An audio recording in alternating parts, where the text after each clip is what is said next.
The town of Villisca, Iowa hasn't changed much in the last century. Most of the homes are still on large lots with tall, mature trees gracing every property.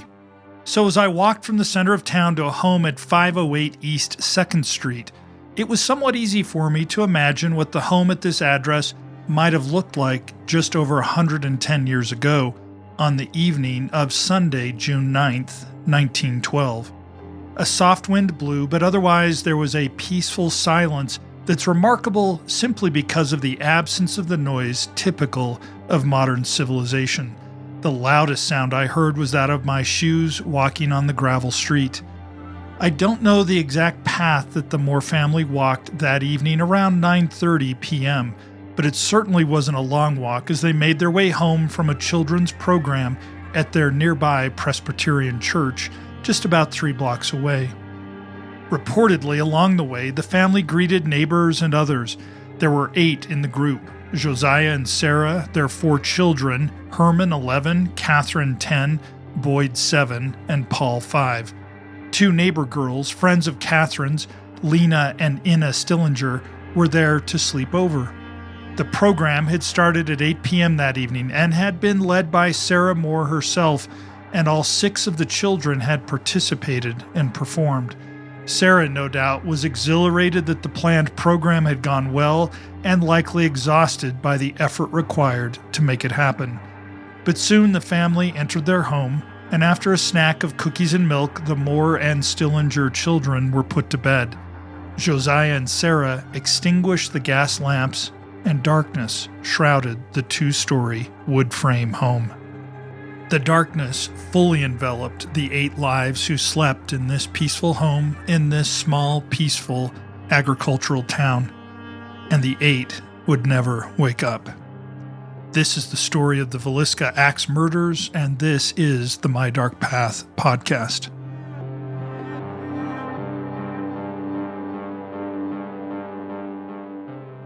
In the early hours of Monday, June 10th, 1912, an unknown intruder entered this 2-story wooden home through an unlocked back door.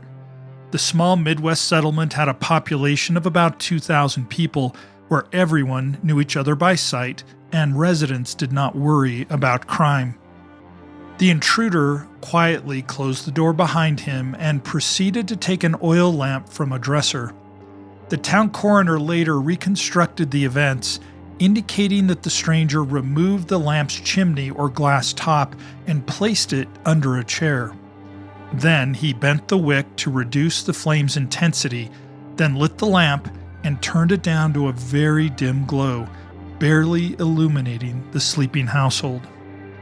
Carrying an axe he'd taken from the woodshed outside, the intruder passed a bedroom where the 2 Stillinger girls, aged 12 and 9, were sleeping, and ascended the narrow wooden stairs leading to 2 other bedrooms.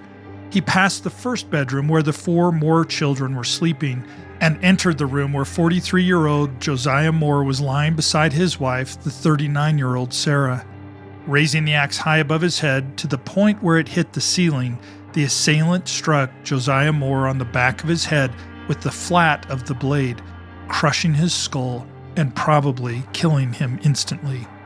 And without giving Sarah a chance to wake up or notice his presence, he struck her as well. Leaving the dying couple, the intruder went to the next room and used the axe to kill the 4 more children as they slept. All evidence points to the likelihood that Herman, Catherine, Boyd, and Paul did not wake before they died. Incredibly, these murderous acts did not create enough noise to wake Catherine's 2 friends, Lena and Inna Stillinger, as they slept in the first bedroom downstairs. In his last murderous act of the night, the killer then returned downstairs and took his axe to the Stillinger girls. The older of the 2 may have awakened an instant before she too was murdered.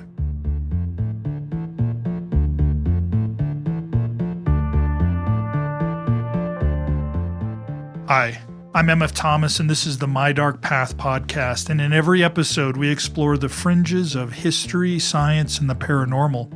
So if you geek out over these subjects, you're among friends here at My Dark Path.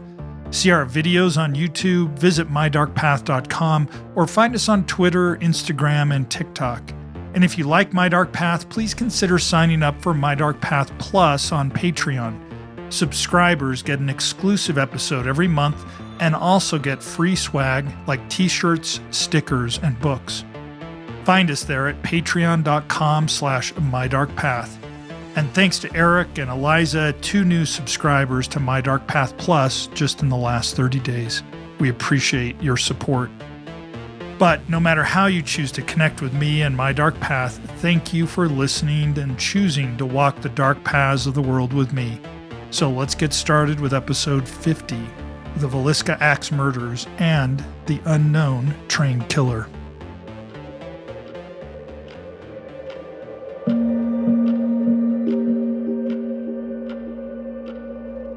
Part 1.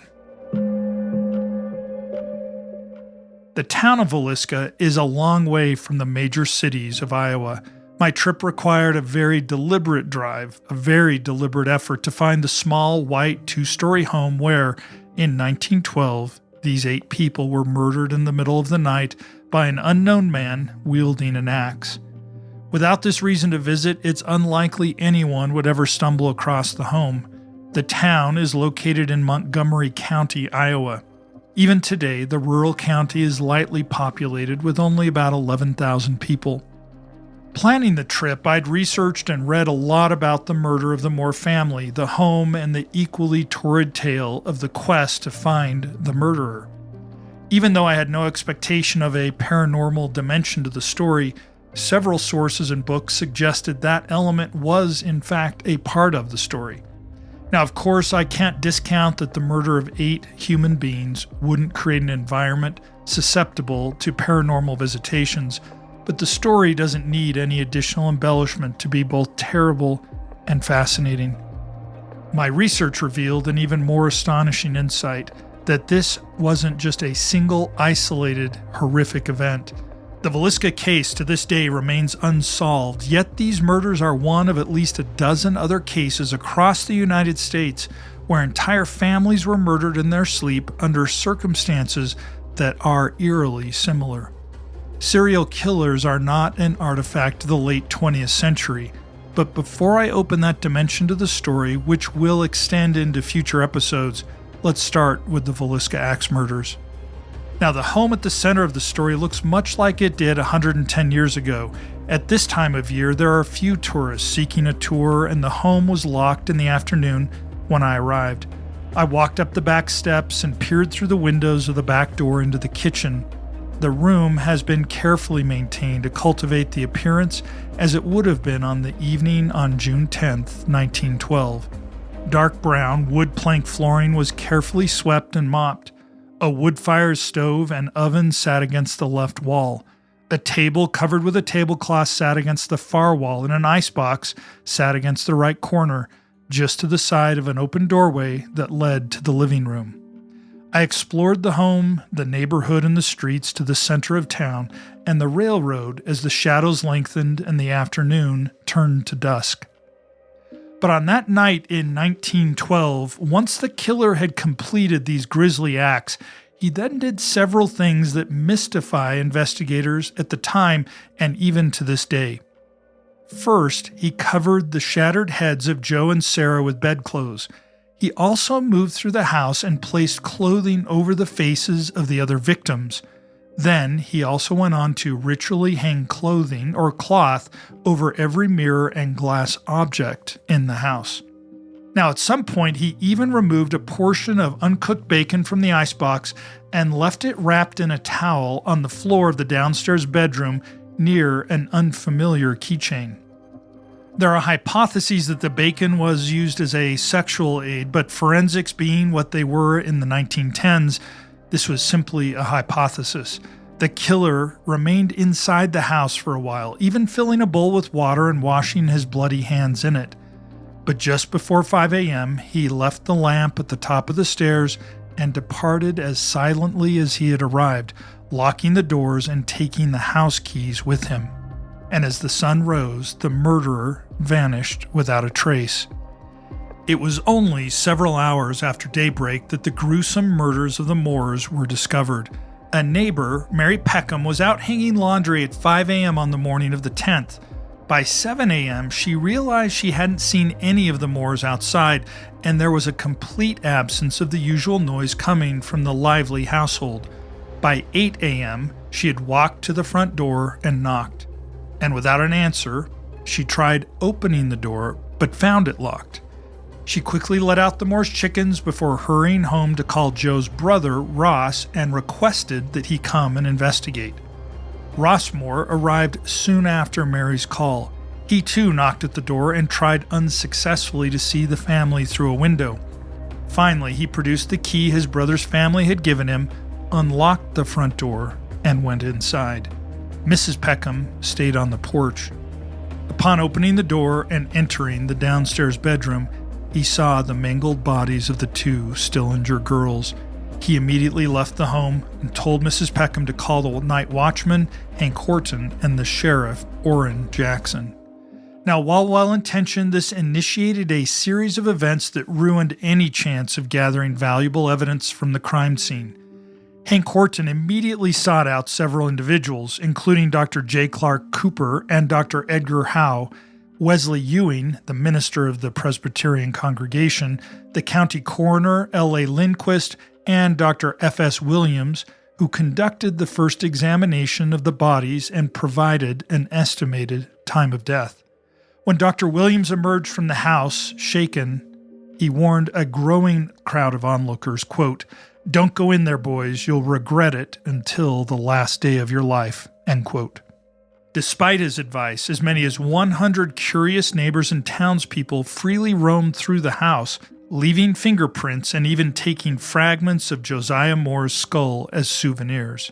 Finally, the Villisca National Guard got control of the crime scene by noon. Despite the disastrous control of the crime scene, there are 12 facts about it which were recorded with high confidence, and here they are. First, 8 people had been bludgeoned to death using an axe that was left at the crime scene. Second, the doctor's estimation was that the time of death was shortly after midnight. Third, all the windows in the house, except 2, were covered with curtains. The uncovered windows were concealed with the Moore's family's clothing. Fourth, after being killed, all the victims' faces were covered with bedclothes or clothing. Fifth, at the foot of Josiah and Sarah's bed, a kerosene lamp was discovered with the chimney off and the wick turned back. The chimney was found under the dresser. Sixth, similarly, a lamp was found at the foot of the Stillinger girls' bed with its chimney off. Seventh, the axe which belonged to Josiah Moore was found in the Stillinger girls' room, and an attempt had been made to wipe off the bloodstains. And eighth, the ceilings in both the parents' and children's rooms bore gouge marks apparently made by the upswing of the axe. Ninth, a portion of a keychain was discovered on the floor in the downstairs bedroom. 10th, a pan of bloody water was found on the kitchen table alongside a plate of uneaten food. And 11th, all the doors in the house were locked. And 12th, a slab of uncooked bacon was removed from the icebox and left on the floor. Now, regarding the bodies of Lena and Ina Stillinger that were found in that downstairs bedroom, Lena, according to the inquest testimony of Dr. F.S. Williams, quote, lay as though she had kicked one foot out of her bed sideways, with one hand up under the pillow on her right side, half sideways, not clear over, but just a little. Apparently, she had been struck in the head and she squirmed down in the bed, perhaps 1/3 of the way, end quote. Now, Lena's nightgown was slid up and she was wearing no undergarments, and there was a blood stain on the inside of her right knee and what the doctors assumed was a defensive wound on her arm. The county coroner Lindquist also made a note of one of Sarah's shoes which he found on Josiah's side of the bed. The shoe was found on its side, however, it had blood inside as well as under it, and it was Lindquist's assumption that the shoe had been upright when Josiah was first struck and that the blood ran off the bed into the shoe. He believed the killer later returned to the bed to inflict additional blows and subsequently knocked the shoe over. Now, in 1912, forensics was in its infancy, and while a local pharmacist brought his camera to the scene, he was thrown out without being able to document the crime. Fingerprinting was a new science, and perhaps, had these axe murders occurred today, the crime might have been solved quickly. But how many serial killers still roam free today, unaccountable for their crimes until they pass from this mortal realm?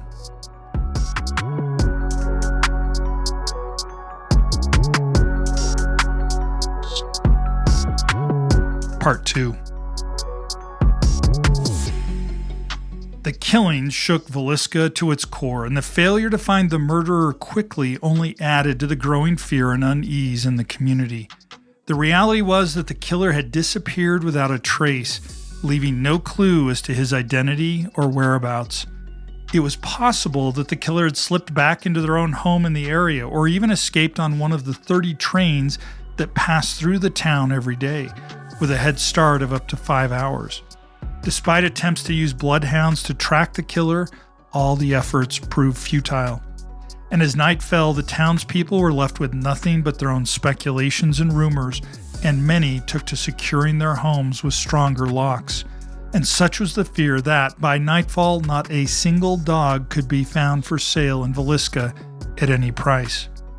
The next day, Tuesday, June 11th, a coroner's jury convened for an inquest.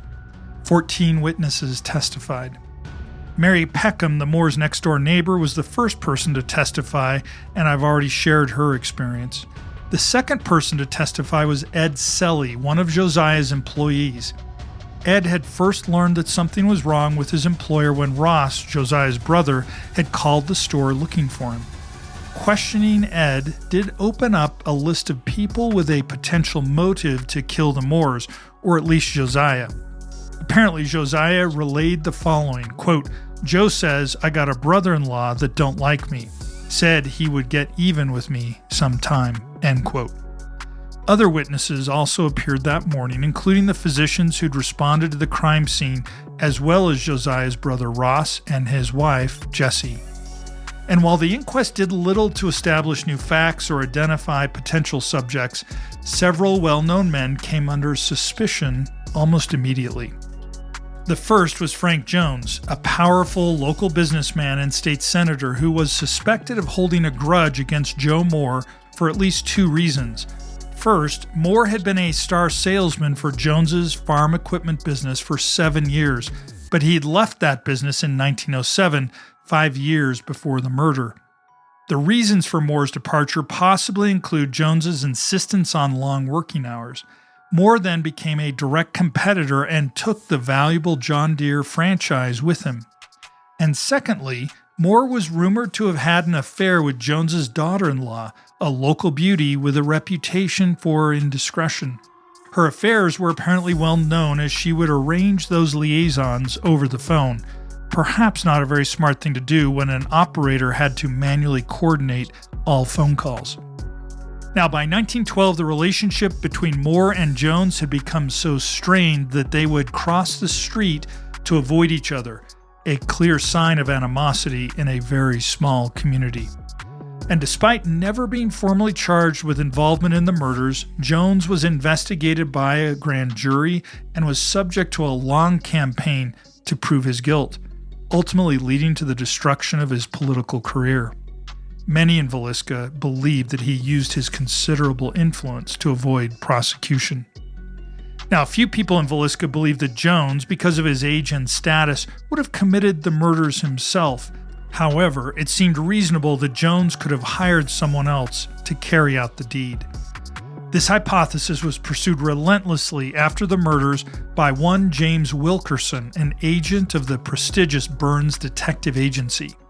Now, at this time in the United States, detective agencies had more resources and experience than virtually any of the city or state police departments throughout the United States.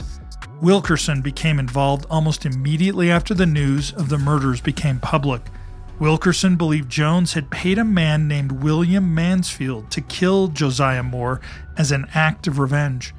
Wilkerson's persistent claims eventually derailed Jones's bid for re-election to the state Senate and led to the convening of a grand jury to consider the evidence he had collected.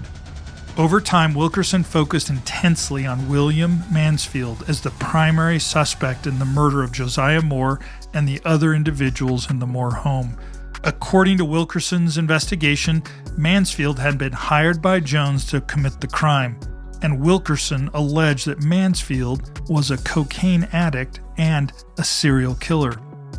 In 1916, 4 years after the murders, Wilkerson persuaded a grand jury to commence an investigation leading to Mansfield's arrest and transportation to Red Oak, Iowa from Kansas City.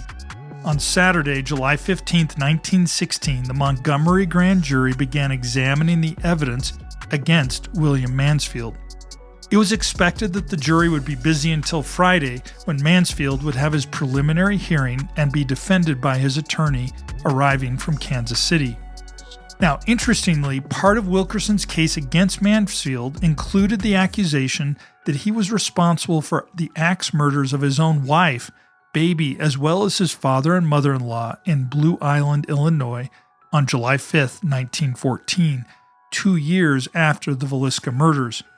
He also accused Mansfield of committing axe murders in Paola, Kansas, 4 days before the Villisca murders, as well as the murders of Jenny Pearson and Jenny Miller in Aurora, Colorado. Mansfield's guilt was obvious in the Villisca case, according to Wilkerson, because all of the murders of his family, as well as those in Kansas and Colorado, were executed in the same manner, indicating that they were executed by the same person. Wilkerson claimed that he had evidence proving Mansfield's presence at each location on the night of those murders. The victims in every case were brutally hacked to death with an axe, and mirrors were covered in each home. The murderer also left a burning lamp without a chimney at the foot of the bed, and a basin was also used in each for cleaning their hands in the kitchen. Additionally, the murderer wore gloves, thus avoiding leaving fingerprints. Now, Wilkerson believed this absence of fingerprint evidence was compelling, as he thought Mansfield knew that his fingerprints were on file at the federal military prison in Leavenworth. Now, while these accusations would be used by Wilkerson, Mansfield had never been charged in any of these murders, but still, the case against Mansfield was backed up by several witnesses who appeared before the grand jury. The first witness was R.H. Thorpe, a restaurant owner from Shenandoah, who identified Mansfield as the man he saw boarding a train at Clarinda the morning after the murders. Clarinda is an Iowa town directly south of Villisca. At about 17 miles distance from the Moores' home, it would have taken Mansfield about 6 hours to walk there. This would have been a strenuous walk, and it would also have to have been done under the cover of night. At this time, of course, there were no street lamps, and they were limited where they existed to town centers, and oil lamps were the only source of personal illumination. So if true, this claim by Thorpe would have contradicted Mansfield's alibi. Mansfield claimed to have been in Illinois at the time of the Villisca murders. A second witness by the name of Joe Nickel testified that he'd seen Mansfield in Villisca on the day of the murders and had seen him in possession of a bloody shirt. Now, a third witness called didn't implicate Mansfield. Mrs. Vina Tompkins from Marshalltown, Iowa, came to the hearings at Red Oak. She testified that she'd overheard 3 men in the woods plotting the murder of the Moore family shortly before the killings took place. But interestingly, she overheard this in Marshalltown, Iowa, about 170 miles from Villisca. Despite these witnesses, Mansfield's alibi was corroborated by payroll records, demonstrating that he had been in Illinois at the time of the Villisca murders. On July 21, 1916, Mansfield was released from custody on the order of District Judge Woodruff at 3 p.m. in the afternoon after the grand jury refused to indict him for the axe murders 4 years earlier. The sheriff took Mansfield from the courthouse and he took the train back to Kansas City, Kansas. Later, Mansfield filed a lawsuit against Wilkerson and was granted $2,225 in compensation, or about $50,000 in today's money. Despite the grand jury's actions, many residents, such as Ross Moore, Josiah's brother, and Joe Stillinger, the father of the 2 Stillinger girls, continued to argue that Mansfield and Jones were guilty, and this hostility, caused by Wilkerson, persisted in the Villisca community for years. Wilkerson, for his part, believed that Jones applied political pressure to force the grand jury to acquit Mansfield, but this acquittal drove the subsequent detention and trial of the next suspect, Reverend George Jacqueline Kelly.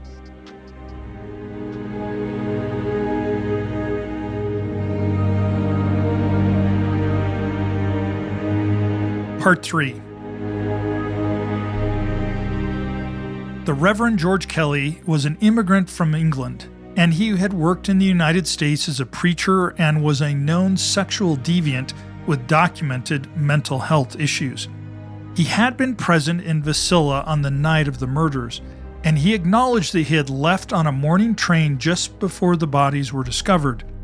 Although some aspects of Reverend Kelly made him seem like an unlikely suspect, including his small stature, as he was just 5'2" and weighed only 119 pounds, other evidence suggested he may have been the Villisca Axe murder. First, Kelly was left-handed, and based on the pattern of blood spatters in the murder house, the coroner concluded that the killer likely swung the axe that way. Furthermore, Kelly had an unhealthy obsession with sex and had been caught peeping into windows in Villisca just 2 days prior to the murders. Now, after an investigation, it was uncovered that Lynn Kelly had ties to the Moore family, which some residents believed indicated his involvement in the murders. Kelly had attended the Children's Day service at the Villisca Presbyterian Church on the night of the killings, which had been organized by Sarah Moore, where her children and the Stillinger sisters had participated in their best clothes.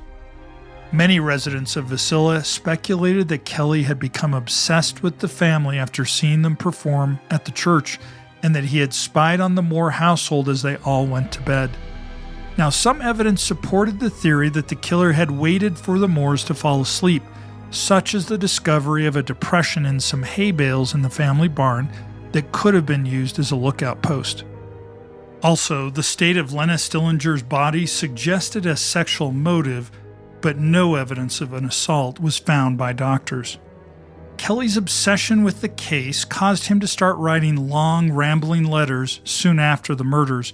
He wrote to private investigators, state and local investigators, as well as relatives of the victims. Of course, these letters drew immediate attention to him, even though he wouldn't be brought before a grand jury for 5 years.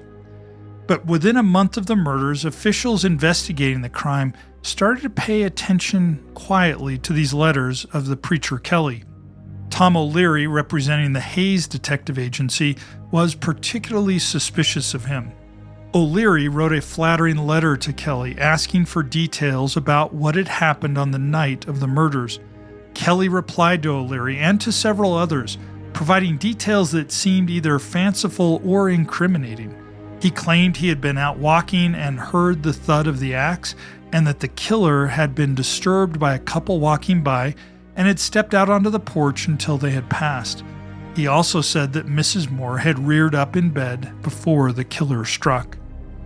Now, the Iowa State Attorney General discreetly investigated Kelly throughout the summer and fall of 1912, and while news of this investigation didn't reach the press, he was seriously considered as a suspect during this time. Still, his obvious mental illness and position as a minister seems to have made the authorities uncertain about whether he could actually have been the murderer. But quietly, slowly, he faded from view. But he reemerged in 1914 when he caught the authorities' attention in Winner, South Dakota. While living there, Kelly had placed an ad in the Omaha World Herald for a, quote, girl stenographer to do confidential work, end quote. But he stipulated that the successful candidate, quote, must be willing to pose as a model, end quote. Now, a young woman, Jessamine Hodgson, replied to the advertisement. Then Kelly sent her a letter, an obscene one. A judge later described the letter as, quote, so obscene, lewd, lascivious, and filthy as to be offensive to this honorable court and improper to be spread upon the record thereof, end quote. The letter apparently included instructions for Hodson to type in the nude. Now, she took Kelly's letter to her pastor, who turned it over to the police. The postal authorities, pretending to be Jessamine, started a correspondence with Kelly. As expected, his letters became more and more salacious, and finally the police arrested him in 1914 for sending obscene material through the mail. Kelly was convicted in May of 1914, and he was initially sentenced to Fort Leavenworth Federal Penitentiary, but was quickly transferred to St. Elizabeth's, a mental health hospital in Washington, D.C. And after months of treatment, he wrote to the Iowa Attorney General, George Cosson.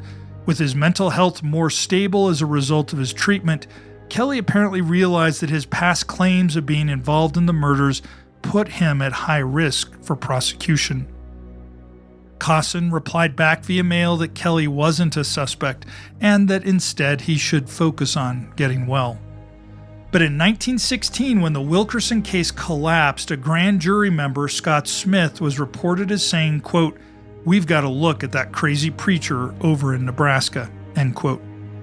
Within a year, the grand jury conducted an investigation and returned an indictment for Kelly's possible guilt. They issued a bench warrant for his arrest on April 30th, 1917, and Kelly presented himself to the Montgomery County Sheriff on May 14th. The Reverend George Kelly's interrogation started in the afternoon and went on for several hours into the night, with multiple investigators questioning him. During the interrogation, Kelly was given occasional breaks and allowed to go back to his cell, which he shared with two undercover investigators posing as inmates.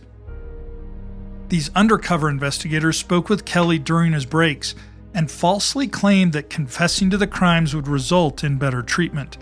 The investigators' aggressive interrogation techniques, along with this misleading advice from undercover detectives, led Kelly to break down and confess to the murders the following morning. Now, while this was going on and Kelly waited for his hearings, there was a sense of unrest in Montgomery County and the surrounding area in southwest Iowa throughout the summer of 1917. Private investigator Wilkerson created the Iowa Protective Association and raised funds for Kelly's defense while advocating for the arrest and trial of F.F. Jones. The tension was so significant that the Attorney General stationed a court reporter in the audience of these meetings to create verbatim transcripts of the goings-on. Wilkerson held these meetings to reinforce his accusations against Jones and lay out his belief in a government plot to implicate Kelly, as well as to gather donations for the cause. The funds collected were utilized to employ a legal team for Kelly and to finance new investigations into the possible involvement of F.F. Jones and William Mansfield. The defense team for Kelly was led by Ed Mitchell from Council Bluffs, who was also Wilkerson's attorney in Mansfield's defamation lawsuit. Now, throughout the summer, while these torchlight meetings continued, the state was building a case against Kelly, who hadn't helped himself when he confessed to the murders. He claimed that, quote, "I killed the children upstairs first and the children downstairs last. I knew God wanted me to do it this way. Slay utterly came to mind, and I picked up the axe, went into the house, and killed them." End quote. By September, when Kelly was brought to trial, the prosecution had four crucial elements to their murder case. First, evidence of Kelly's disturbed mental state and sexual obsession. Second, a bloody shirt that Kelly had sent to be laundered a week after the murder. Third, Kelly's knowledge of and talk about the murder before it was discovered. And fourth, his confessions. And fifth, his unhealthy obsession about the case, including the fact that he'd returned to Villisca a week after the murders and even pretended to be a Scotland Yard detective in order to tour the Moore house. The charge against Kelly specifically related to the death of Lena Stillinger. Remember, she'd been found with her undergarments removed, they'd been thrown under the bed, and with her nightshirt pulled up to her hips. The state contended that Kelly had posed her in this manner to satisfy a sexual desire. The prosecution highlighted several instances that they argued demonstrated Kelly's sexual obsession and his predatory behavior towards young women. They noted that just days before the murder, he had been caught peering into the bedroom of a Villisca woman and had been seen wandering the streets of several towns late at night. He'd also made repeated requests for young women to pose nude for him. Additionally, less than a year after the murder, while preaching in Carroll, Iowa, he had reportedly pressured two 13-year-old girls to pose nude for him. The state presented these actions as evidence that Kelly had entered the Moore house and killed the occupants. Kelly, for his part, later retracted his confession, and several witnesses who had initially claimed to have spoken to him changed their story. As jurors learned of the coercion used to extract the confession, they didn't believe his statement, believing that it came under duress. The first grand jury was unable to reach a unanimous decision, with 11 of 12 refusing to indict him. A second panel held in November of 1917 acquitted him completely due to a lack of evidence linking him to the murders. Kelly apparently continued to live a transient life, preaching and doing odd jobs. In 1924, he was arrested in Memphis, Tennessee, for the murder of a young boy. He was convicted and sentenced to death, but his sentence was later commuted to life in prison, where he died in 1951. While the case remained open, there was also no active investigation, leading to frustration across Iowa.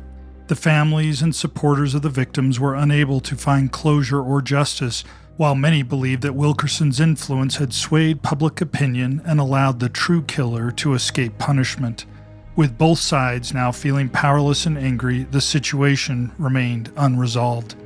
Still, the possibility of Jones, Mansfield, and Kelly all being innocent started to gain some support despite the best efforts of Wilkerson. But before we close this chapter in the story of the Villisca Axe Murders, let's observe the final downfall of Wilkerson.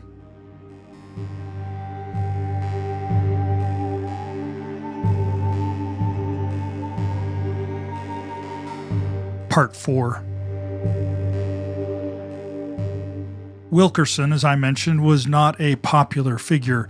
He'd stirred up too many emotions and left his supporters and detractors deflated. During the interim period between Kelly's two trials, John Warren Noel, a Villisca photographer and a strong supporter of Wilkerson, was discovered shot and dying on the railroad platform in Albia, Iowa. Wilkerson's supporters attempted to suggest that Noel was murdered to silence him, but an inquest conducted by an Albia coroner concluded that it was a suicide.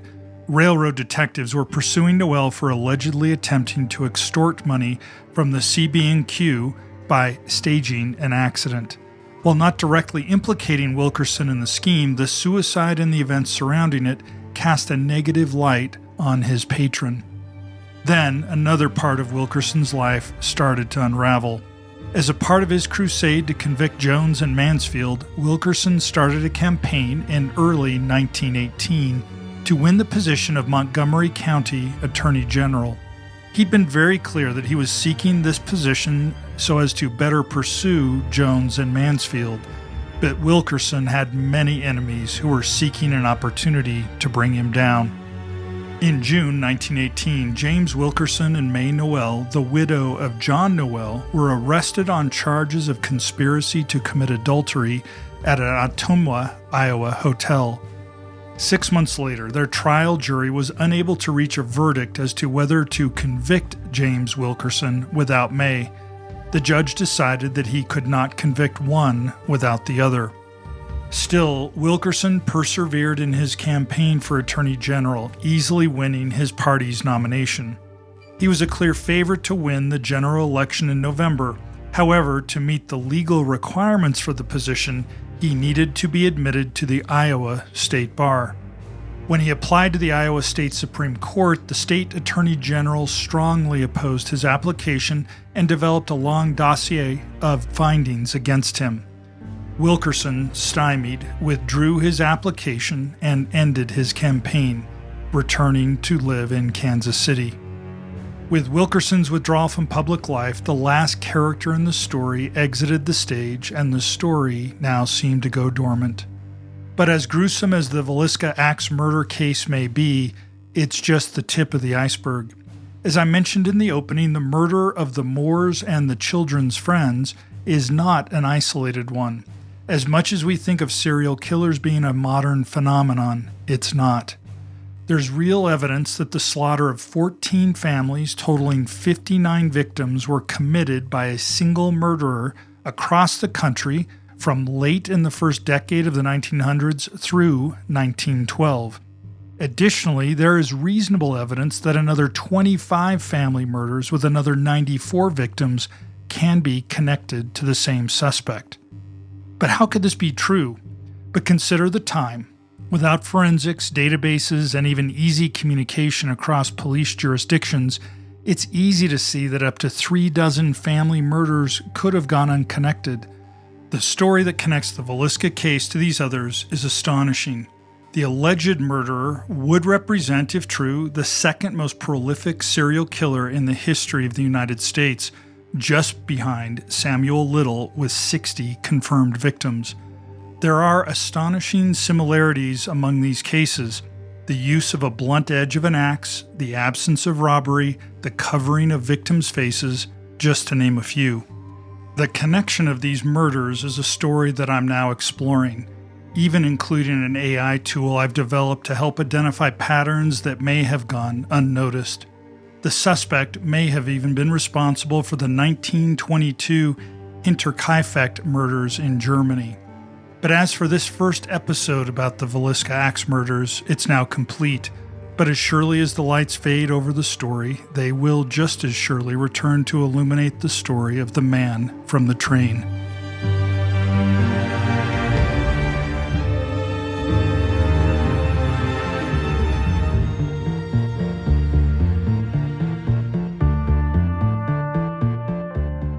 Thank you for listening to My Dark Path. I'm MF Thomas, the creator and host, and I produce this show with our creative director, Dom Purdy.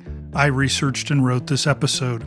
I hope you'll consider subscribing to My Dark Path Plus on Patreon. For just $5 a month, you'll have access to an exclusive subscriber-only episode every month. We already have a back catalog of episodes all about the hidden topics of history, science, and the paranormal from the Soviet era. We just have a few more episodes left in this mini-series, including one about the most haunted buildings in Moscow, and another about psychic research at the Moscow Academy of Sciences. Subscribers also get terrific free swag as well, including books, t-shirts, and more.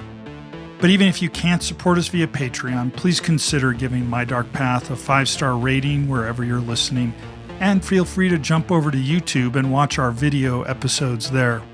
But no matter how you choose to connect with me in My Dark Path, I'm grateful for your support.